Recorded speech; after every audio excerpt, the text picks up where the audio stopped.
Thanks for joining me for the next installment in the Enneagram and Creativity series.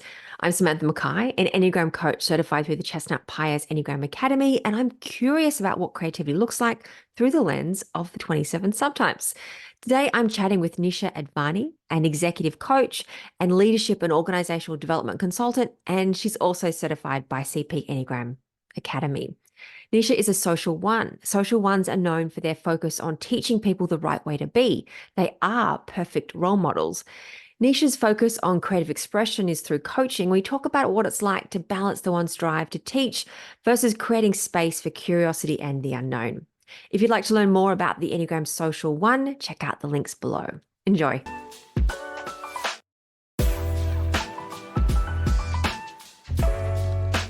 So, what does creativity mean to you? I've thought about this a lot. Creativity to me really means allowing what's present in the room, in the situation, with the person, whatever it is, emerge. And being present for that, to see it and to just be so present, you see it anew. And one's not coming in with ideas about what it's going to be, and not coming in with ideas of how you're taking forward, but really being present and then I was going to say creating, but letting it unfold and evolve, whatever the idea or the opportunity may be. I love what you just said about being so present. You see something anew, almost like it was there, but you hadn't really seen it before. Mm-hmm. I Mm-hmm. really liked that. It's a beautiful phrase. Okay. And I can't help but wonder if you're referring to your work as a coach. But so I'm curious, like, how do you express yourself creatively, either professionally or personally? Like, what are some of your creative practices, or what feels creative in your life to you? So I think there's room for creativity everywhere, almost in every interaction.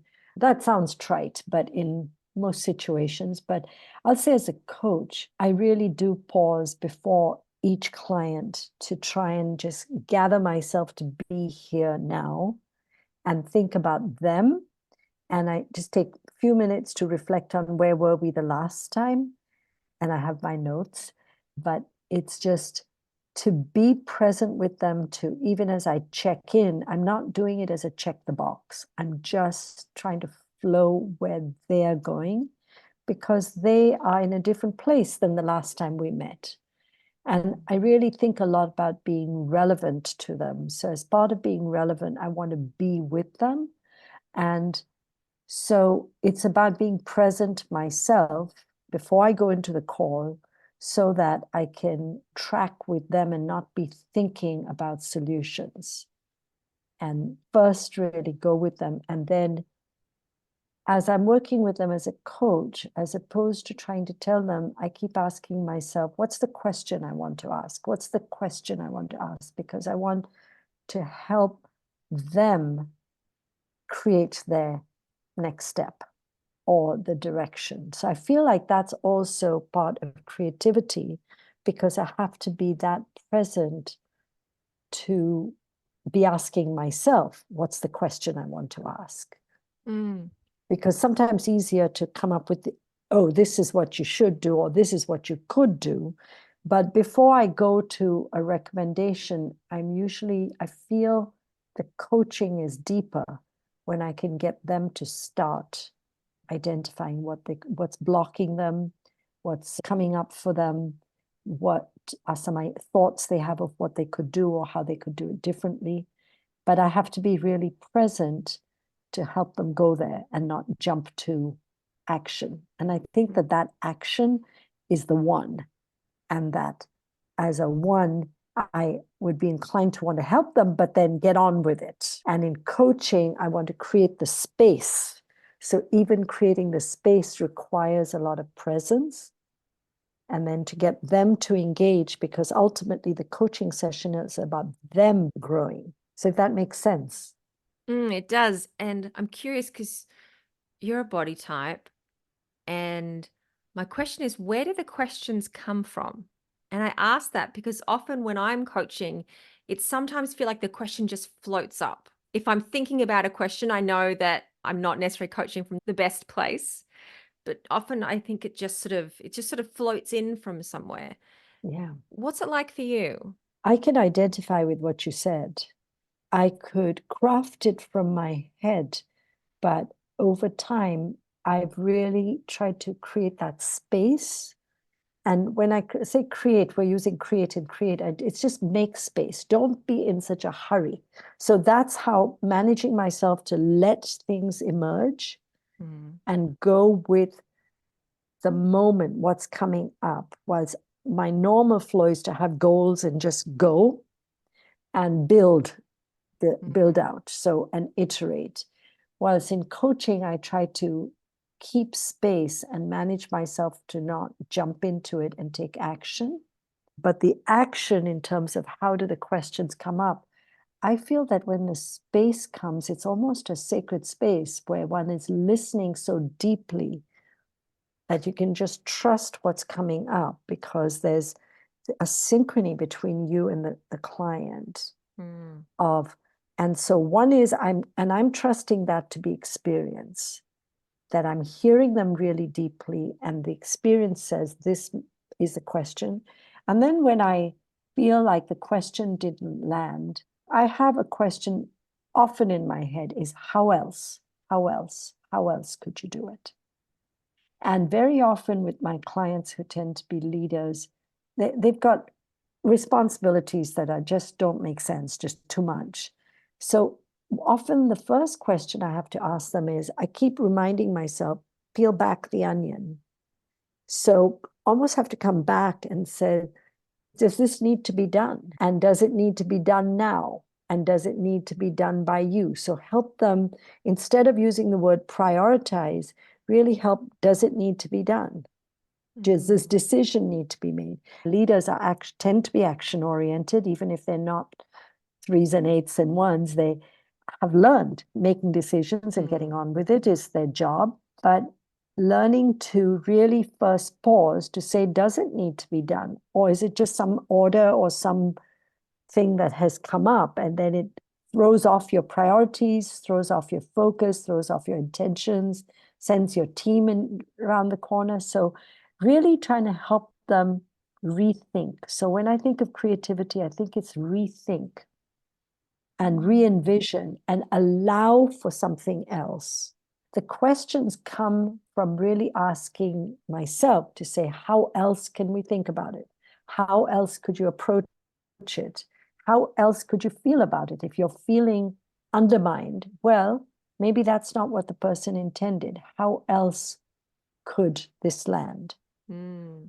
I love the words rethink and re-envision as substitutes for sort of creativity. It's like finding that new perspective that we Yeah, might not see when we're in something that feels a bit more rigid or binary or focused just on the doing. yeah, And you're right, something as a head type that I felt in corporate space there wasn't enough of was just permission to spend some time thinking and to yeah, just, why is the rush? And I felt so much guilt about, "God, I just need some time to do some thinking." yeah. One of the things I've found, which is related to what you say, it's just astounding to me that people actually need help to give themselves permission to pause. So, really teaching people to pause, the harder the question, the harder the challenge, just pause and take a breath, and that's okay. Mm, And how to settle your nervous system so you're not just reacting from the gut and then spiraling, but just pause. So I don't call it heavy breath work, but I ask their permission to say, can we do some? So really helping them settle and regulate a little, even mm, 3 breaths, so that they can think anew and think bigger, because often we contract our aperture and the perspective becomes so small, and that creates tension and reduces the creativity all over mm. again. Completely. Yeah. Yeah, I love that sense of let's just take 3 breaths so we can expand our field of view.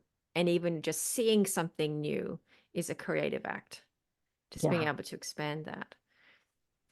You talked about creating space and holding space, and that being sort of part of the creative process, trying to not bring the action in too soon. And knowing that you're a one, I'm curious about what supports you to do that. It's been a journey, but it really comes back to the pause.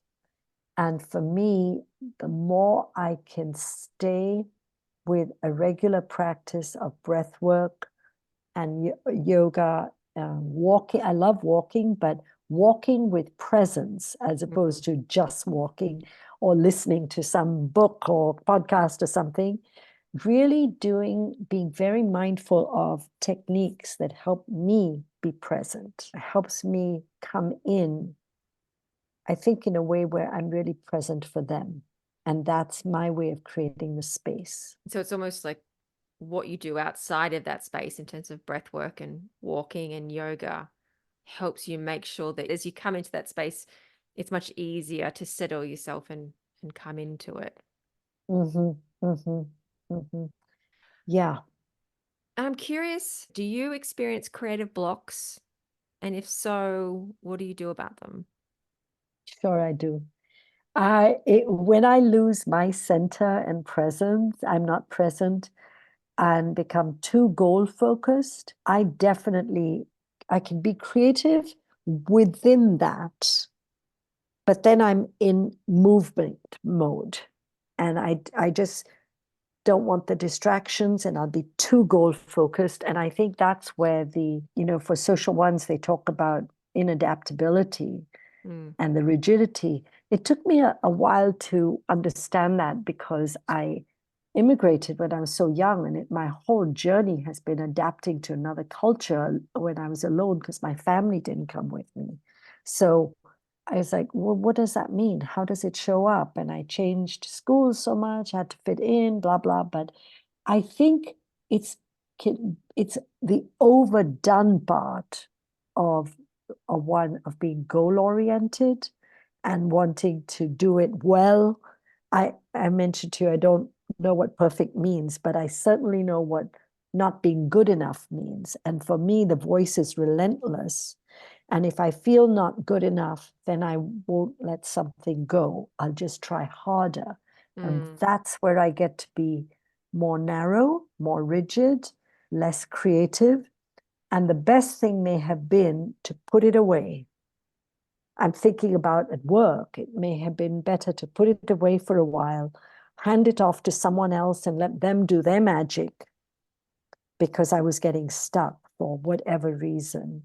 I think it's overdone goal focus and overdone desire for it to be really good when maybe it was good enough. Mm. I stopped being able to see. So I think that's when I would say both the work probably wasn't as good as it could have been if I'd let others come in or had just morphed along the way.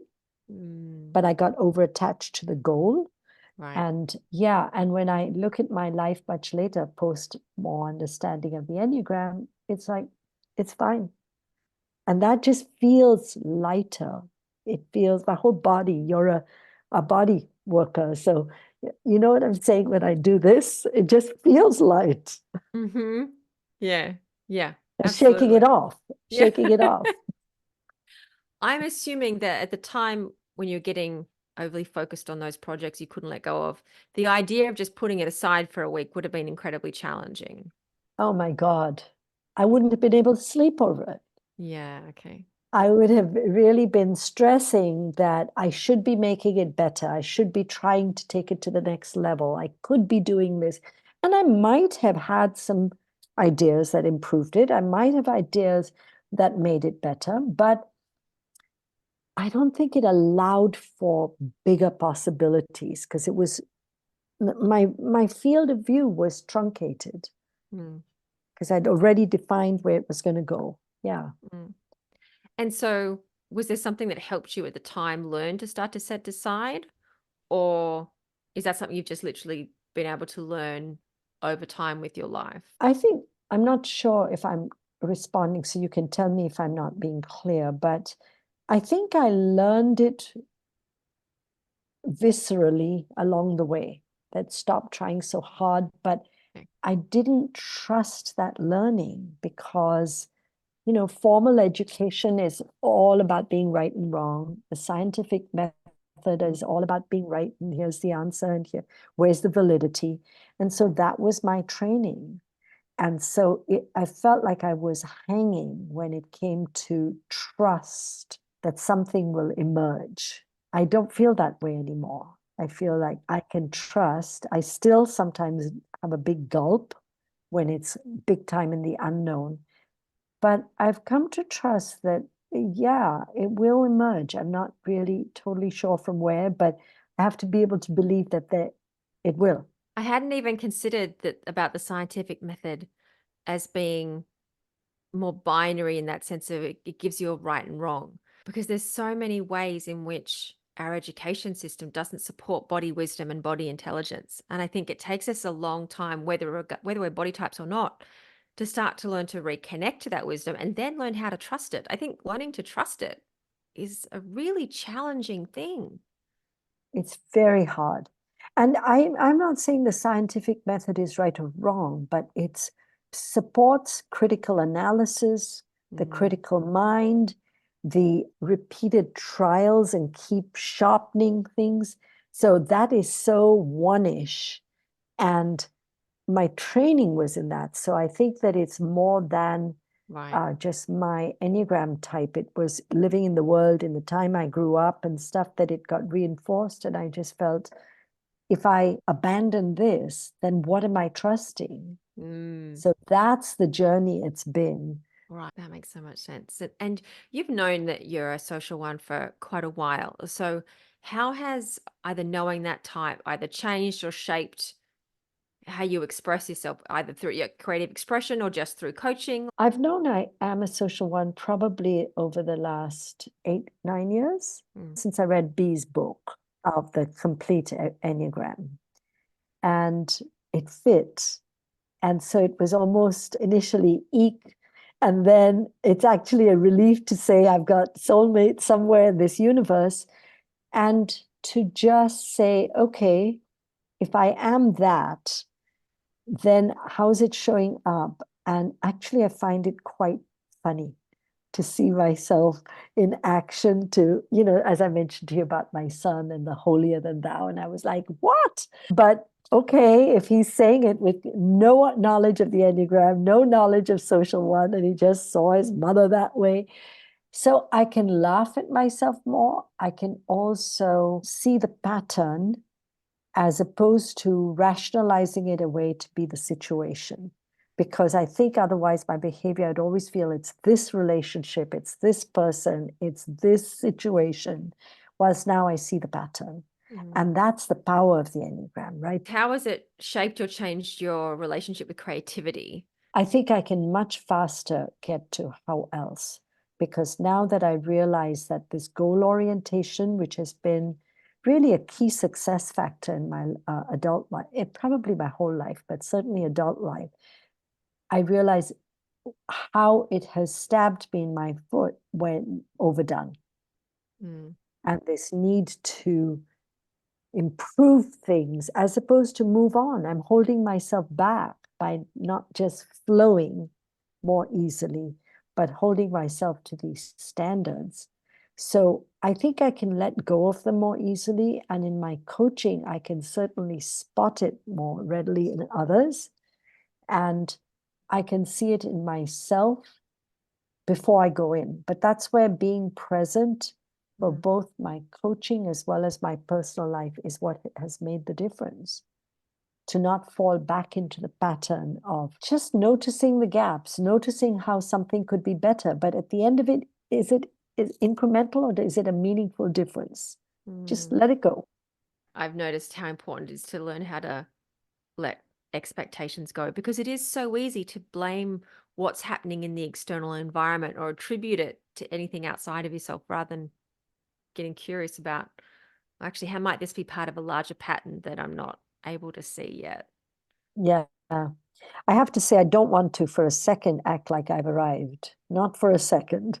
And I'm very much, and depending on the day, I just feel, gosh, have I really been studying this for so long? And I'm still at this point, but letting go is going to be my nemesis, I think, for the rest of this lifetime anyway. And so I feel more flow, Mm. but I also feel like I'm not nearly as productive. So I'm doing stuff all the time, but I'm not, yeah, so I don't know what that's about.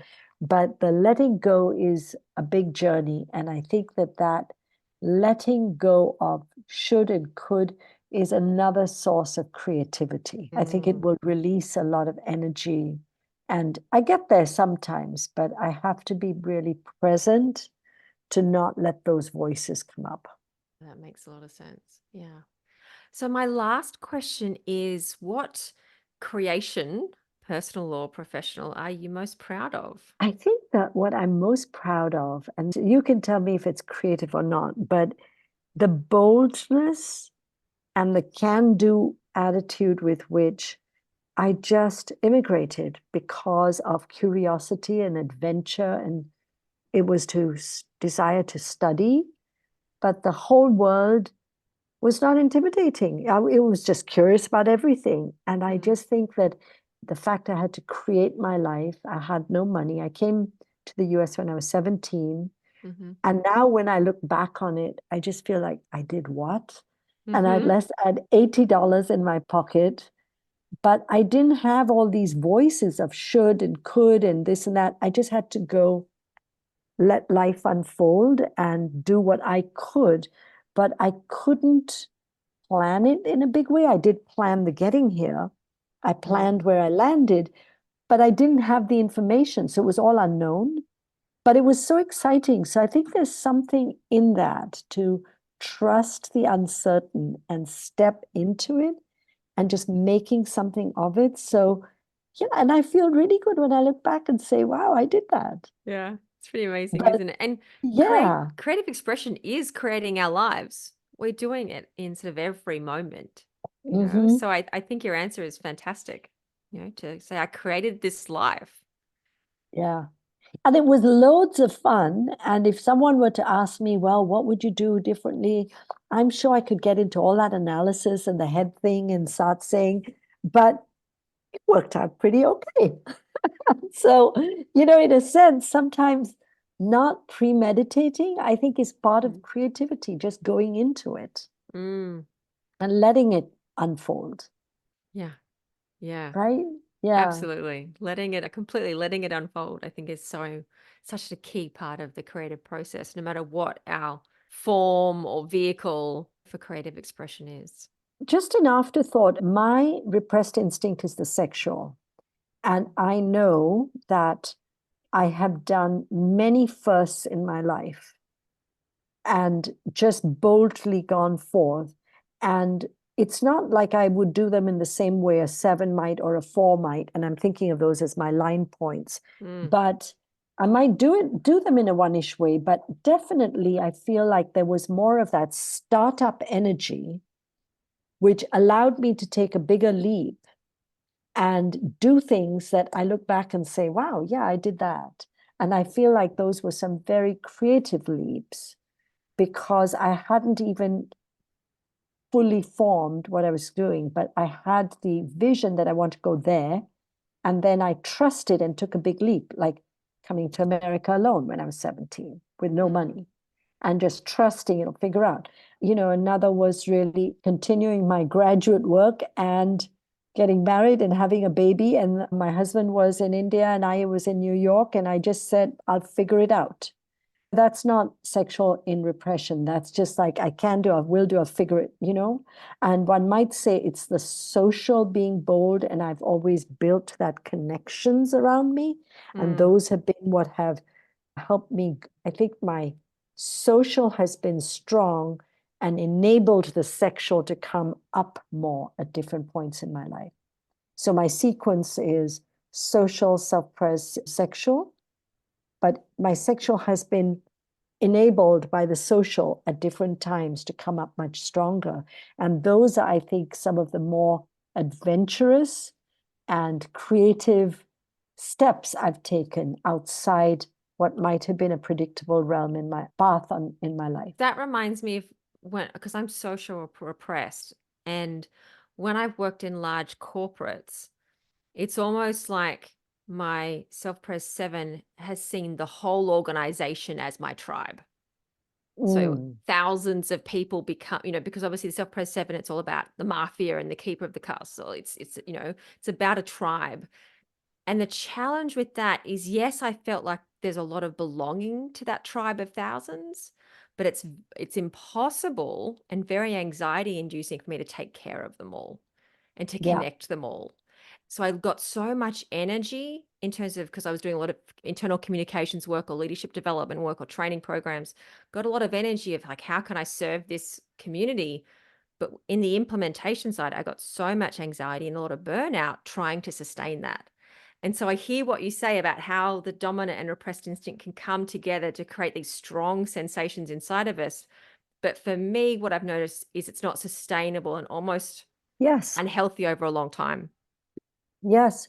And I totally agree. And that's to the point. It wasn't sustained. There were different peaks. But I do think that my repressed energized the social, or the social, my dominant, mobilized the sexual to help me take leaps at different times. And I wonder sometimes about what's my next leap. Mm, But in the past, I didn't wonder, they just came. mm, And so I think it was much more about flow, which is, again, I feel a part of creativity, not to be planning it, but just be in living, and it will come mm. to more. So anyway, but I just wanted to bring up the part of the repressed instinct in the context of creativity. Thank you so Yeah. much for sharing that with me. Oh, you're so welcome. This was fun. This was fun. And you're definitely giving me food for thought for after this thing of, Excellent. and I'm sure I'm going to be thinking, I should have said this, I could have said that, blah, blah, blah. But anyway, it's so nice to meet you, Samantha.